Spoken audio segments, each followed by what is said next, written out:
ভগবান বলছেন যে অর্জুন, তুমি যা আস্বাদন করলে নিশ্চয়ই তুমি বুঝতে পেরেছ। আরও যদি কিছু জানার থাকে বলো।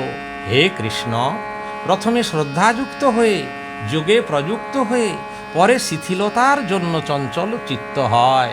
যিনি যোগভ্রষ্ট হন এইরূপ ব্যক্তির কি গতি হবে? প্রথমে চঞ্চলতা দূর হয়, কিছুদিন সাধনার পরে আবার চঞ্চলতা এসে যায়। এহেন ব্যক্তির কি হবে? আরও বললেন যে হে কৃষ্ণ, সেই রকম ব্যক্তি মোহগ্রস্ত হয়ে জ্ঞান ও কর্ম দুটি পথভ্রষ্ট হয়ে ছিন্ন মেঘখণ্ডের মতো নষ্ট হয় নাকি? এই রকম যদি হয় তাহলে কি সে কি তার জীবনটা নষ্ট কি হয় না? এইরূপ বলছেন। তো তা উত্তরে শ্রী ভগবান বলছেন, ভগবান বাচ পার্থ নৈবেহ নামূত্র বিনাশতস্য বিদ্যতে নহি কল্যাণকৃত কশ্চিৎ দুর্গতিং তাত গচ্ছতি। ভগবান বললেন, হে পার্থ, ইহলোকে ও পরলোকে কোনো স্থানেই তার কোনো ক্ষতি হয় না। কল্যাণকামী ব্যক্তি কখনো দুর্দশাগ্রস্ত হতে পারেন না।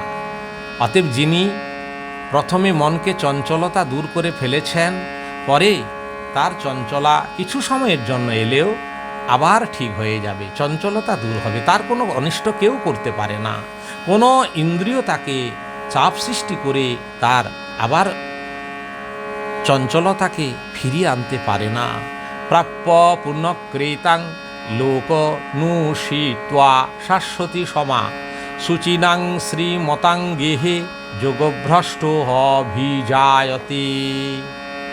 যোগভ্রষ্ট ব্যক্তি পুণ্যবানদের স্থানে দীর্ঘকাল অবস্থান করে পরে সদাচার সম্পন্ন ধনবানদের সঙ্গে জন্মগ্রহণ করে থাকেন।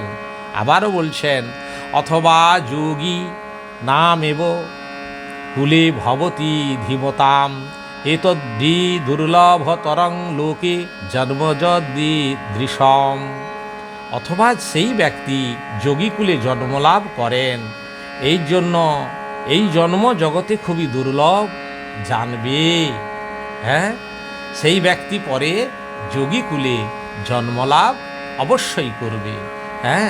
সেই ব্যক্তি যতটুকু কর্ম করে এলো সেই সুকর্মের ফলে পর জন্মটি খুব সুন্দর হবে, যাতে করে সেই জন্মে সে ঈশ্বরের আরাধনা প্রবলভাবে করতে পারে এবং সে পরম যোগীতে সে স্থানান্তরিত হবে।